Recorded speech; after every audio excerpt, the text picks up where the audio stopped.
Jemaat sekalian dimanapun saudara-saudara sekalian berada, mari kita mempersiapkan hati kita sebelum kita membaca dan merenungkan sebagian lagi dari firman Tuhan. Mari kita berdoa. Bapa yang penuh kasih, kami sungguh bersyukur karena pada saat ini kami bisa bersama-sama merenungkan sebagian lagi dari sabda-Mu. Walaupun kami mungkin terpisah satu dengan yang lainnya secara fisik, tetapi kami menghayati persekutuan ini sungguh-sungguh terjadi pada saat ini.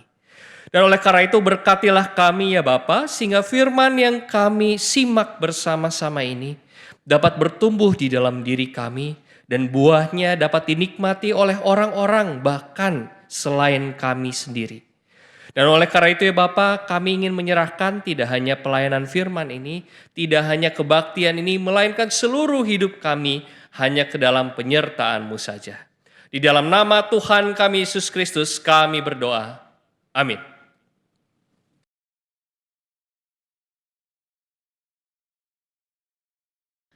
Bacaan pertama dari Ayub pasal 38 ayat 1 sampai 11. Lalu dari dalam badai Tuhan menjawab Ayub, "Siapakah dia yang mengaburkan rancanganku dengan perkataan-perkataan yang tidak berpengetahuan? Bersiaplah engkau sebagai laki-laki. Aku akan bertanya kepadamu dan engkau harus memberitahu aku. Di manakah engkau ketika aku meletakkan dasar bumi? Ceritakanlah kalau engkau mempunyai pengertian. Siapakah yang telah menetapkan ukurannya? Bukankah engkau mengetahuinya? Atau siapakah yang telah merentangkan tali pengukur padanya? Di atas apakah alas-alas dipancang dan siapakah yang memasang batu penjurunya pada waktu bintang-bintang fajar bersorak-sorak bersama-sama dan semua anak-anak bersorak-sorai? Siapa telah membendung laut dengan pintu ketika ia menyembur keluar dari dalam rahim? Ketika aku membuat awan menjadi pakaiannya dan kekelaman menjadi kain bendungnya, aku menetapkan batasnya dan memasang palang dan pintu. Lalu aku berfirman, sampai di sini engkau boleh datang, jangan lewat, disinilah gelombang-gelombangmu yang congkak akan dihentikan. Demikianlah sabda Tuhan. Syukur kepada Allah.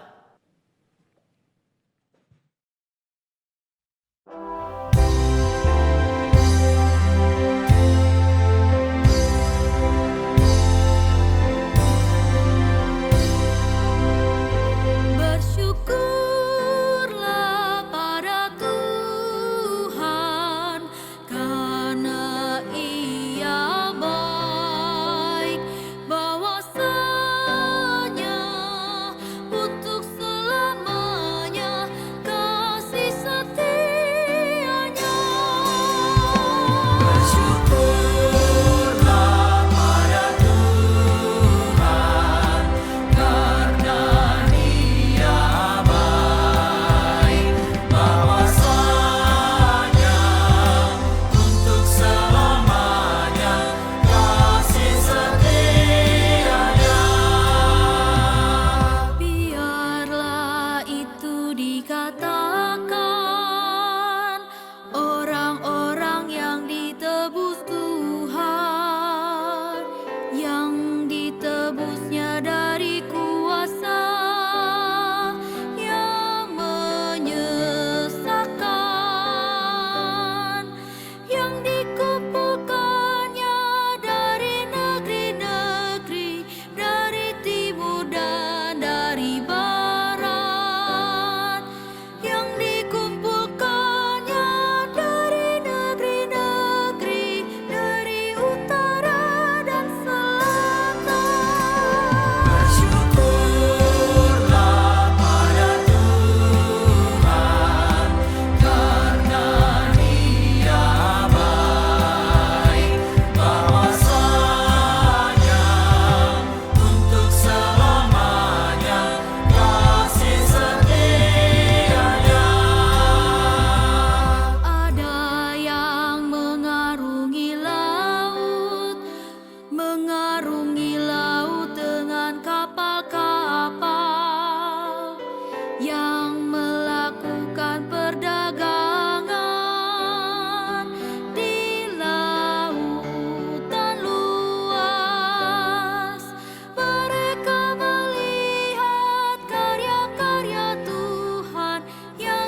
ke samudra raya. Jiwa mereka hancur karena celaka, dan mereka pusing dan terhuyung-huyung bagaikan orang mabuk. Dan mereka pusing bagai orang mabuk dan kehilangan akal. Bersyukurlah pada Tuhan, karena Dia baik, bahwasanya untuk selamanya kasih setianya. Mereka berseru pada Tuhan dalam kesesakan mereka. Dikeluarkannya mereka dari kecemasan. Dibuatnya badai itu diam sehingga gelombangnya tenang. Mereka bersuka karena semua reda, dituntunnya ke pelabuhan. Bersyukurlah pada Tuhan, karena Dia baik, bahwasanya untuk selamanya kasih setianya. Biarlah mereka bersyukur pada Tuhan karena kasih setianya, karena karya-karyanya yang ajaib atas anak manusia. Biarlah mereka meninggikan Dia dalam jemaat umat itu, dan memuji-muji dan memuji Dia dalam sidang para tua-tua. Bersyukurlah pada Tuhan, karena Dia baik, bahwasanya untuk selamanya kasih setianya.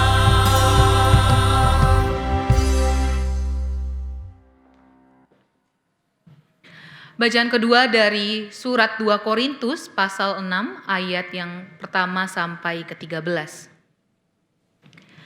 Sebagai teman-teman sekerja kami menasihati kamu supaya kamu jangan menyia-nyiakan anugerah Allah yang telah kamu terima. Sebab Allah berfirman, "Pada waktu perkenaan aku mendengarkan engkau, dan pada hari keselamatan aku menolong engkau." Sesungguhnya waktu itu adalah waktu perkenaan itu. Sesungguhnya hari ini adalah hari penyelamatan itu. Dan dalam hal apapun kami tidak menyebabkan orang tersandung supaya pelayanan kami jangan sampai dicela.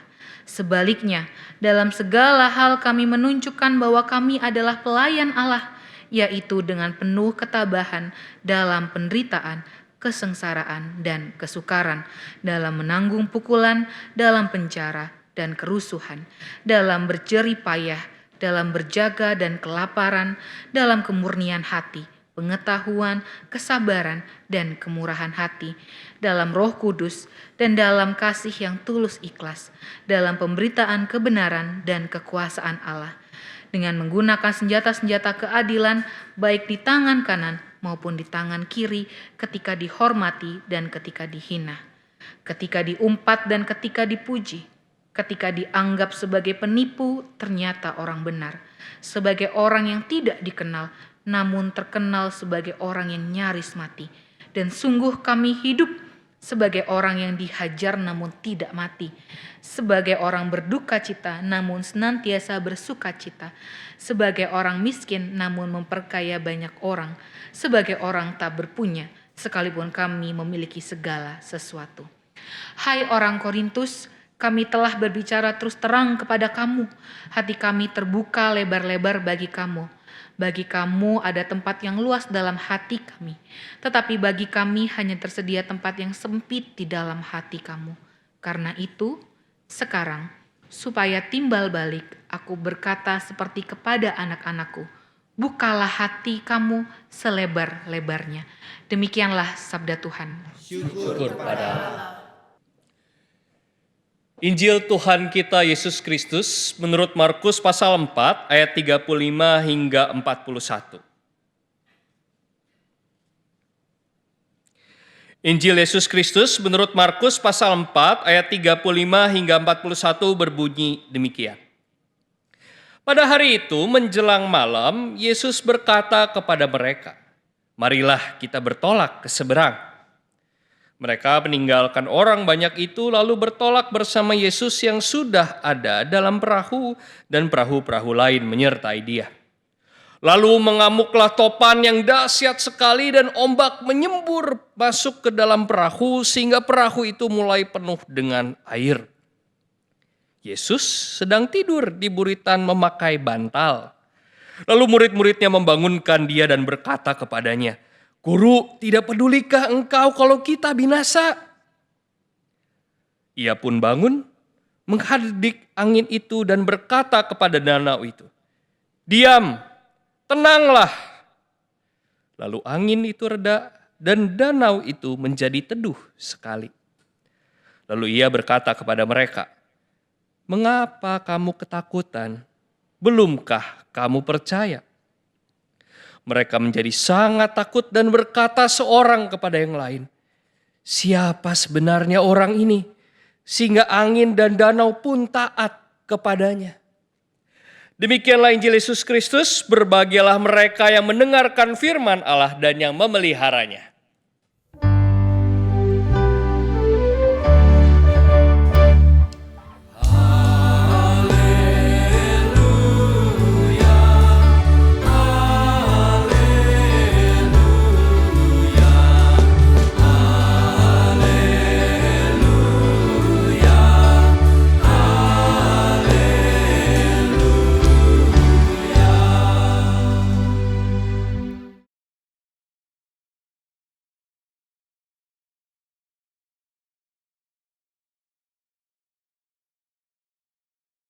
Saudara-saudara sekalian, rasanya tidak salah kalau saya katakan bahwa kita semua ini punya ketakutan.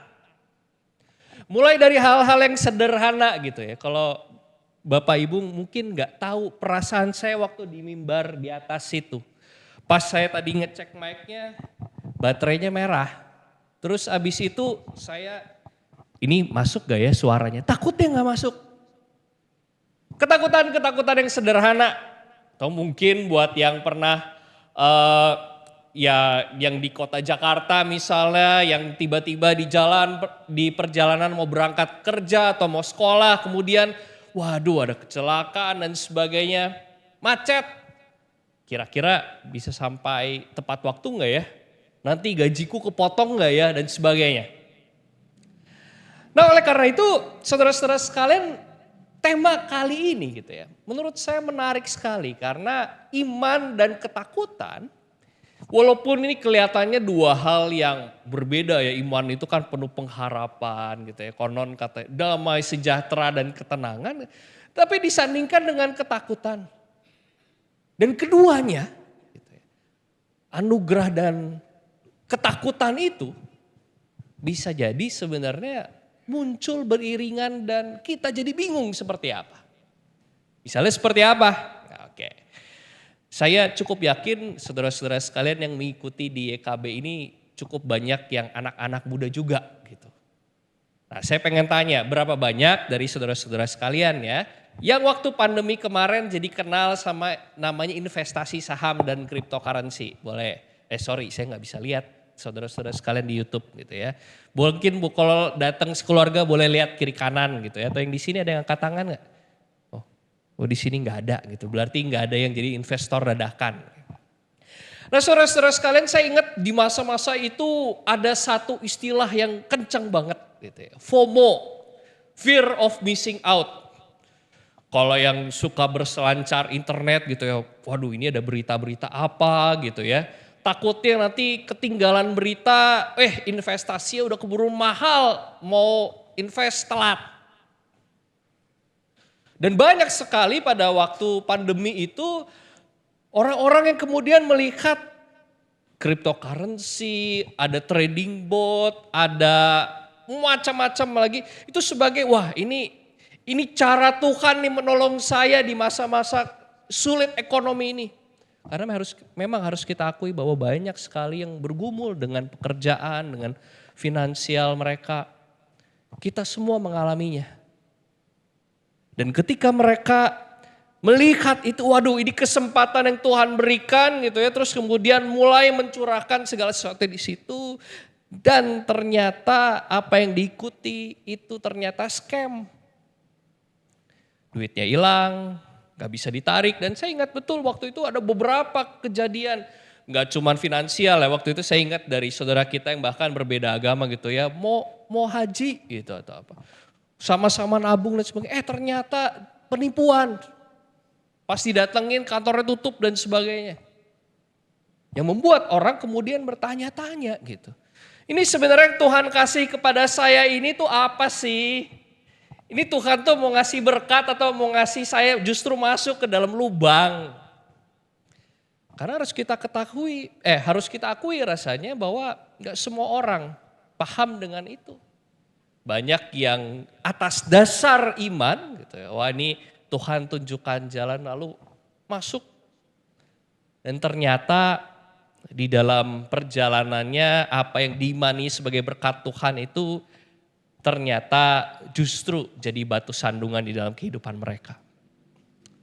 Nah saudara-saudara sekalian, kalau kita simak gitu ya di dalam kitab Injil kita ini, saya melihat murid-murid Yesus mungkin merasakan hal yang kurang lebih sama. Gitu ya.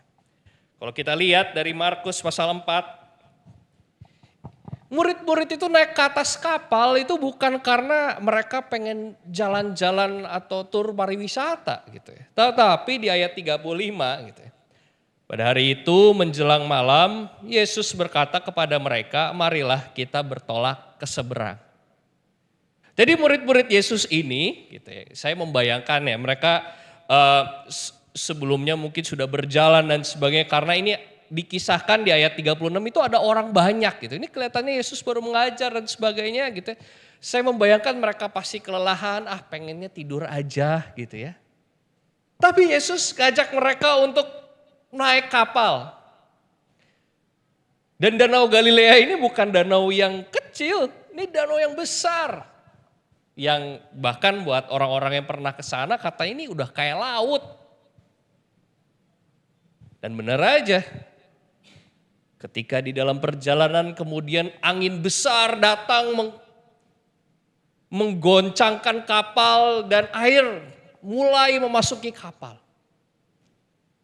Saya membayangkan murid-murid, aduh Yesus ini ada-ada aja ya. Coba gak usah aneh-aneh naik kapal malam-malam gitu. Kita tidur aja udah. Gak akan kejadian seperti ini. Itu yang membuat mereka kemudian lari ketemu Yesus. Ayat 3.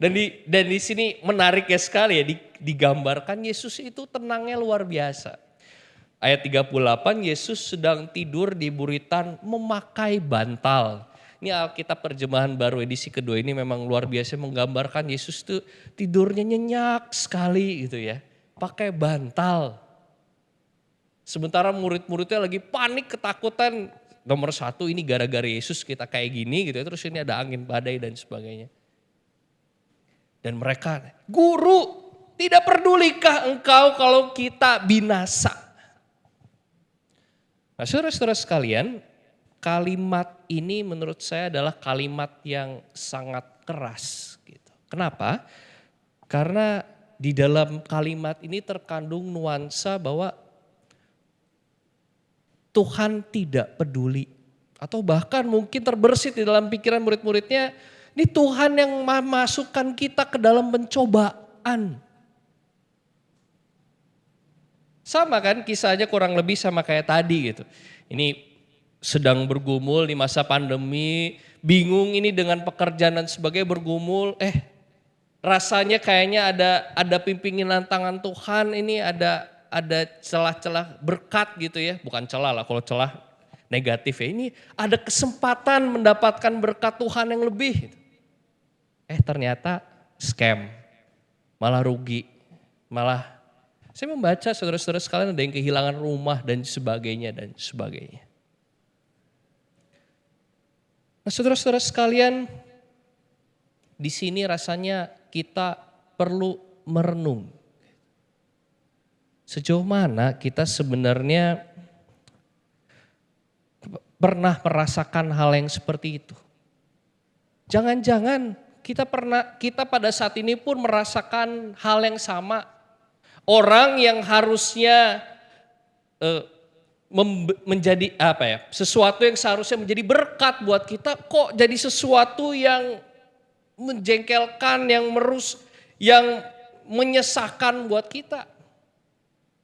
Misalnya saja saudara-saudara sekalian, berapa banyak angka perceraian misalnya di Indonesia pada saat ini. Waktu orang menikah itu kan mereka menghayati keduanya ini sudah cocok, ini pasangan yang ditunjukkan oleh Tuhan gitu kan.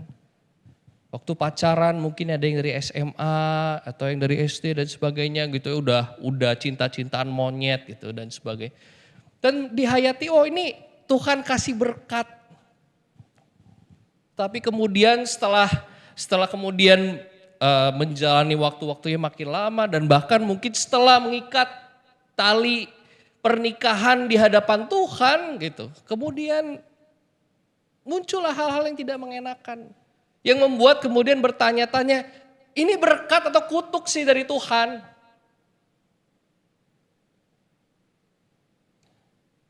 Saudara-saudara sekalian, hal yang sama juga mungkin sedikit berbeda tapi dengan Ayub. Ayub yang melakukan segala sesuatunya dengan baik gitu ya, kemudian mendapatkan kutuk. Apa salahku Tuhan sampai aku harus menerima semua ini?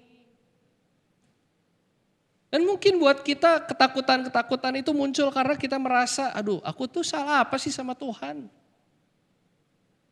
Padahal kemudian di dalam kisah Ayub yang kita baca, Tuhan menunjukkan segala sesuatunya bahwa Tuhan memang berkuasa atas segala sesuatunya dan ada hal-hal yang memang kita tidak bisa mengerti.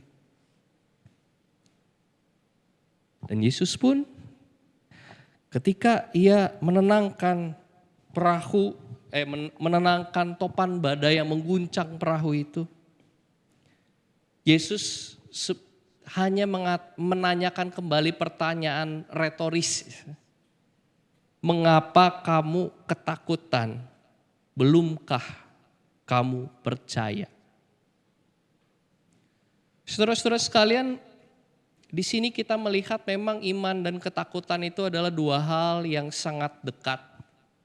Dan kadang-kadang dari sesuatu yang menurut kita adalah sebuah musibah, bencana yang luar biasa, tetapi ternyata dari situ bisa muncul iman. Ketika saya merenungkan ayat-ayat ini dari Dian Penuntun, saudara-saudara sekalian, di dalam penafsiran yang dituliskan di dalam Dian Penuntun ada keterangan yang sangat menarik. Kalau kita simak saudara-saudara sekalian ya, ada kata-kata takut di dalam Markus pasal 4 ini beberapa kali. Murid-murid yang ketakutan.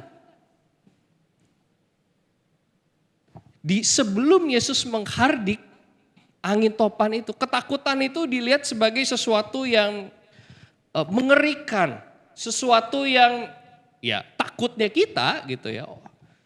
Waduh, ini soal masa depan. Tetapi ketika di ayat 41 mereka menjadi sangat takut. Takut di sini bukan jadi takut kepada Yesus terus mereka jadi mau lari gitu. Tetapi nuansanya saya tidak sebutkan bahasa Yunani satu takut salah gitu ya. Nanti disensor lagi sama YKB gitu kan. Nah, takutnya ini adalah sebuah perasaan awesome. Perasaan terpukau sebenarnya. Siapa sih orang ini? Kata takut bisa mentransformasi seseorang yang tadinya tidak percaya menjadi yang percaya. Kenapa? Karena mereka mempersaksikan kebaikan Tuhan.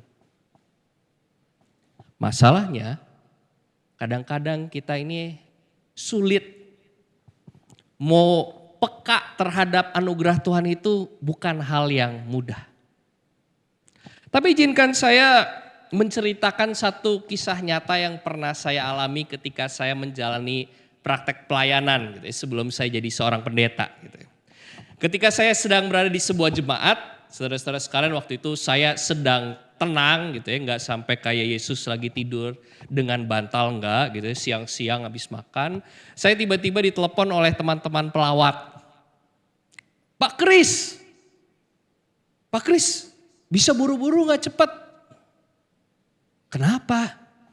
Iya, ini ada jemaat, oma-oma, lansia, jatuh di rumahnya sampai berdarah. Tadi sampai di rumah sakit dan sekarang sendirian, udah pulang.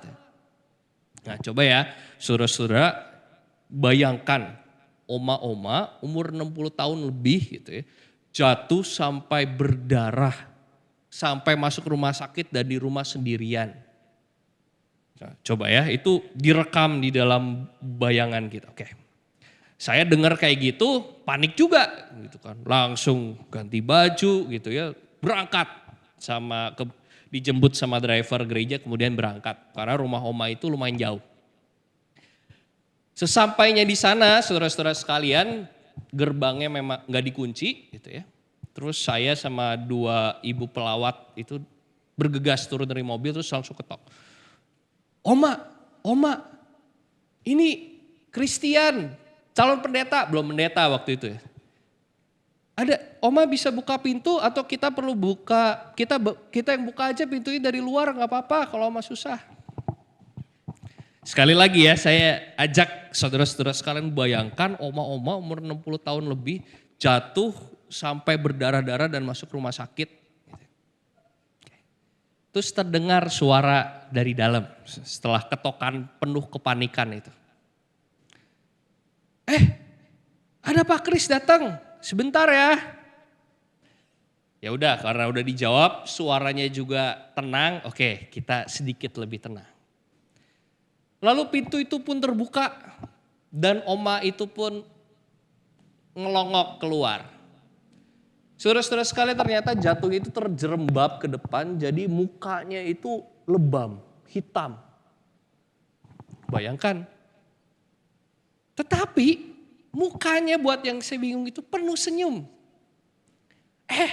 Pak Kris, Ibu, ada apa datang? Gantian saya yang bingung, saudara-saudara sekalian. Loh, ini oma udah jatuh begini-gini, terus kita nengok, kita mau bantu, terus jawabannya kayak gak ada apa-apa. Ngapain datang, gak apa-apa. Terus habis itu, oma jatuh? Iya jatuh, tapi gak apa-apa. Ya udah masuk sini. Terus akhirnya saya sama 2 orang pelawat itu akhirnya duduk di ruang tamu. Terus mulailah layaknya seperti kita, buat saudara-saudara yang ikut perlawatan pasti tahu ya. Kita kalau melawat tuh datang, duduk, terus mulai teh keluar, kue keluar dan sebagainya. Padahal kita, udah oma duduk aja.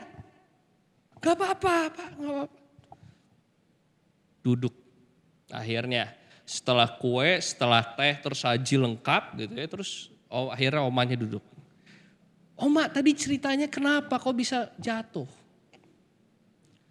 Iya Pak, saya itu lagi minum kayaknya airnya ada yang tumpah sedikit.